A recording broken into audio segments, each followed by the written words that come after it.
Hello, I'm sick of people asking for this. I kind of stopped playing Darktide before I got around to doing Zealot builds, so I'm just gonna do that now. So you're gonna have to forgive me for not having a true solo Maelstrom showcase to go with it, but it will make the video faster, so that's a plus.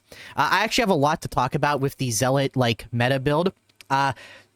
I don't know what the community thinks about the Flamer, and frankly, I don't give a fuck. I can show you literally like 20 different videos of super high tier Zealot players that all have like under 100 subscribers that all use the Flamer and swear by it in solo. The Flamer is one of the best weapons in the game.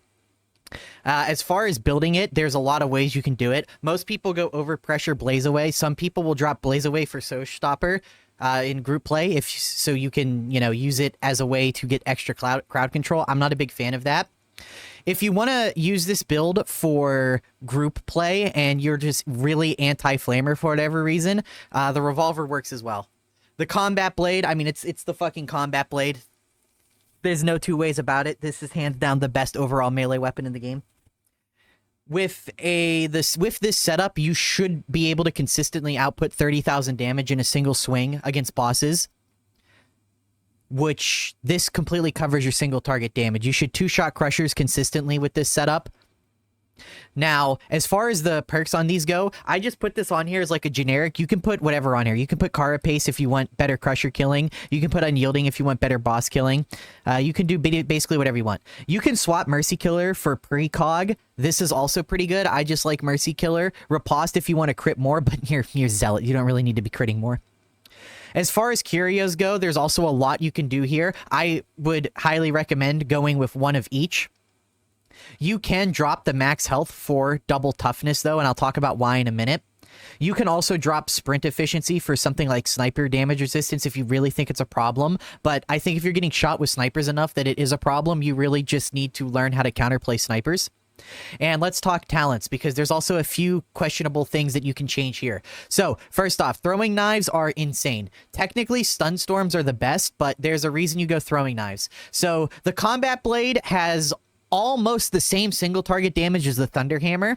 The Flamer is arguably like the best crowd clearing weapon in the game. So you have the top crowd clearing weapon. You have like within the top 3 greatest single target damage weapons.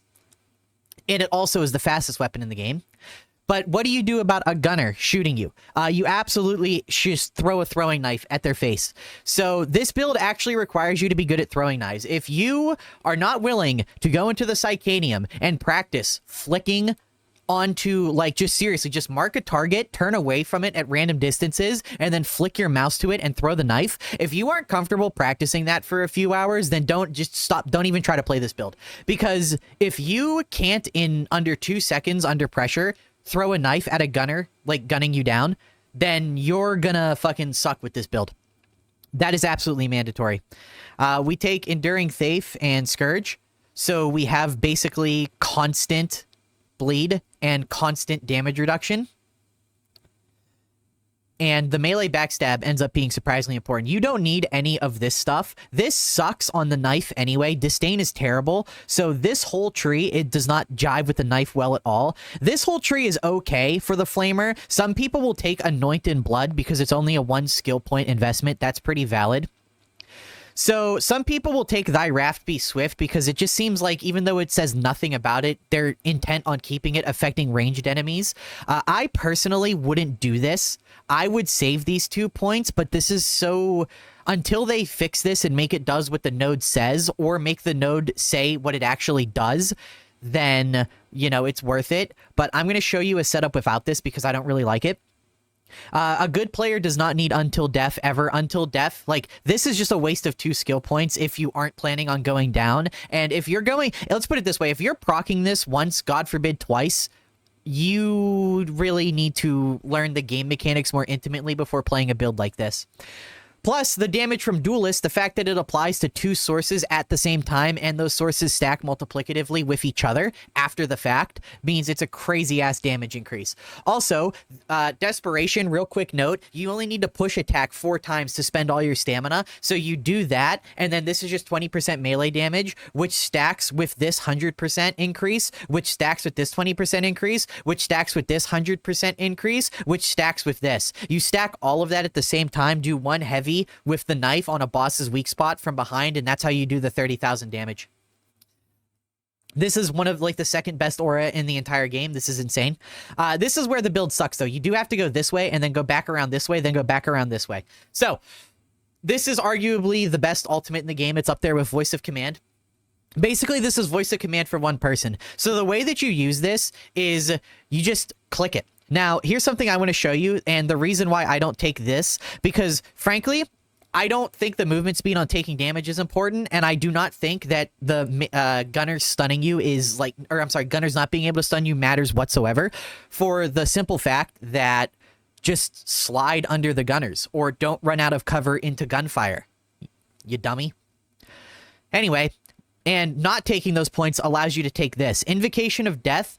Since you're constantly critting and you're hitting really quickly because of the knife, and you're getting those backstab kills by dodging around to proc Duelist, these two things plus max CDR makes it so that your invisibility should genuinely come off of cooldown. I'm not even joking, every 5 seconds. If you aren't re-invisible every 5 seconds, that's a problem.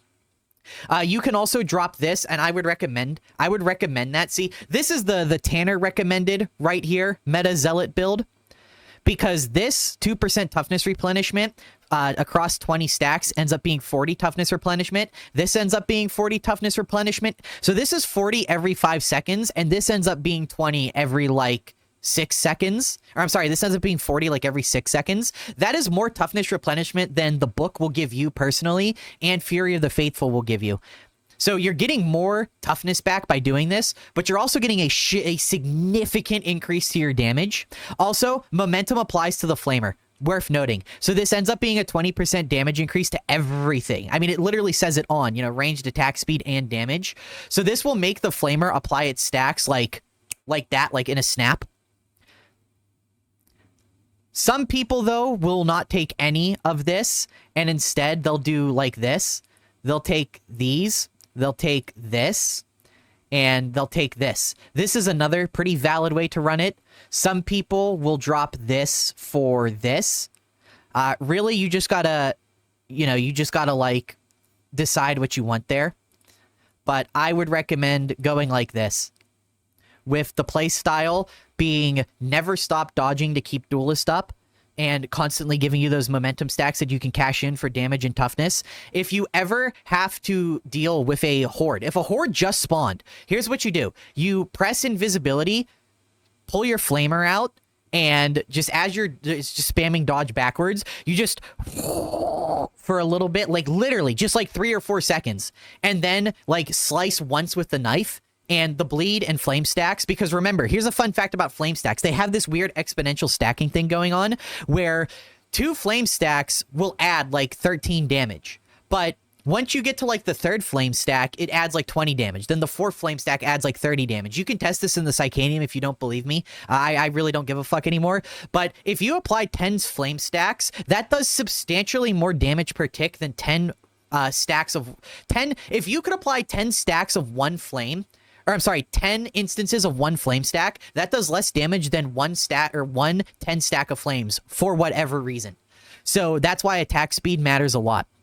That's why momentum is effectively double dipping. It's making each stack of flame 20% stronger, and it's making those stacks go on 20% faster. So you only need to be out of invisibility for like a second, and you'll have applied enough to kill. Literally, you literally just go like, and there you go. You're done, and the whole horde is dead. You should be dropping entire hordes on Auric Maelstrom in, I'm not even joking, 7 seconds or less. If you're not, you're doing something wrong.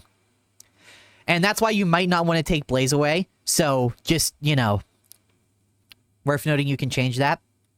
But yeah, this was going to be your basic generic Zealot meta build.